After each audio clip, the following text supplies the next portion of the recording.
Assalamualaikum warahmatullahi wabarakatuh. Alhamdulillahirrabbilalamin. Wassalatu wassalamu ala asrafil anbiya'i wal mursalin Sayyidina maulana Muhammadin wa ala alihi wa sahbihi ajmain, amma ba'du. Kepada alim ulama yang saya hormati, dewan juri yang terhormat, musta'min, musta'miat, muslimin, muslimat, hadirin wal hadirat rahimakumullah.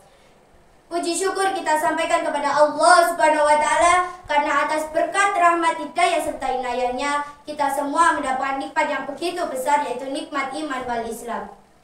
Tidak lupa salawat serta salam kita curahkan kepada baginda Nabi Muhammad SAW. Karena beliaulah yang telah membimbing para umatnya dari jalan yang gelap menuju jalan yang terang benderang. Hadirin rahimakumullah, mengapa hoak begitu penting untuk kita bahas saat ini?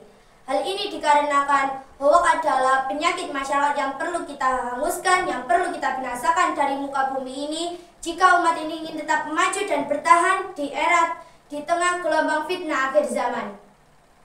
Hoak merupakan istilah terupdate dari fitnah. Fitnah adalah kabar bohong yang telah dibuat-buat untuk merusak nama baik seseorang, harkat, dan martabat, dan merupakan dosa yang sangatlah besar. Bahkan fitnah itu juga lebih kejam daripada pembunuhan. Al-fitnatu asyhadu minal qatl. Bahwa munculnya hoak atau fitnah merupakan salah satu tanda akhir zaman. Dengan menyebarluaskan atau membuat berita hoak atau fitnah menjadi salah satu tanda kiamat. Apakah kalian semua ingin kiamat cepat datang? Hoak atau fitnah ketika sudah merajalela menjadi hal yang lumrah, hal yang biasa.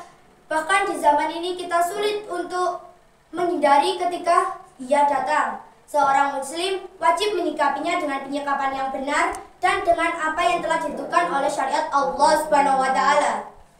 Dalam surat Al-Hujurat ayat 6 Allah Subhanahu wa Ta'ala berfirman, "Hai orang-orang yang beriman, jika datang kepadamu suatu saat nanti orang fasik, maka membawa suatu berita, maka periksalah berita itu dengan teliti agar kamu tidak menimpakan suatu musibah kepada suatu kaum yang tidak mengetahui penyebab berita itu terjadi."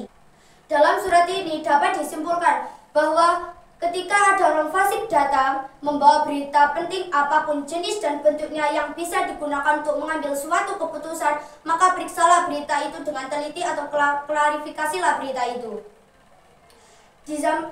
Kita hidup di zaman yang serba canggih, di mana fitnah, hasud, dan dusta menjadi hal yang sangat lumrah, dan kita berjalan seiring dengan masifnya penggunaan perangkat media sosial online.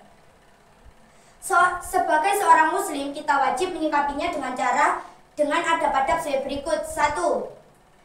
Tidak semua berita harus kita dengar dan kita baca, khususnya berita yang membahas tentang aib teman atau semua orang dan membahayakan pikiran kita. 2. Waspadalah mendengar suatu berita dari pihak yang berprasangka buruk, termasuk dari orang-orang yang memang sekali dengar dibilang gemar sekali menggibah ataupun menyebar fitnah. 3. Kita tidak perlu terburu-buru dalam menanggapi suatu berita atau informasi, tetapi diperlukan tabayun atau klarifikasi pada berita tersebut. Marilah kita semua menggunakan otak yang bijak untuk menangkal informasi atau berita hoak. Jangan lupa saring berita terlebih dahulu sebelum kita sharing ke pihak lainnya. Demikian yang dapat saya sampaikan. Maaf bila ada salah kata yang disengaja maupun tidak disengaja. Rabbana atina fid dunya hasanah wa fil akhirati hasanah wa qina adzabannar. Wassalamualaikum warahmatullahi wabarakatuh.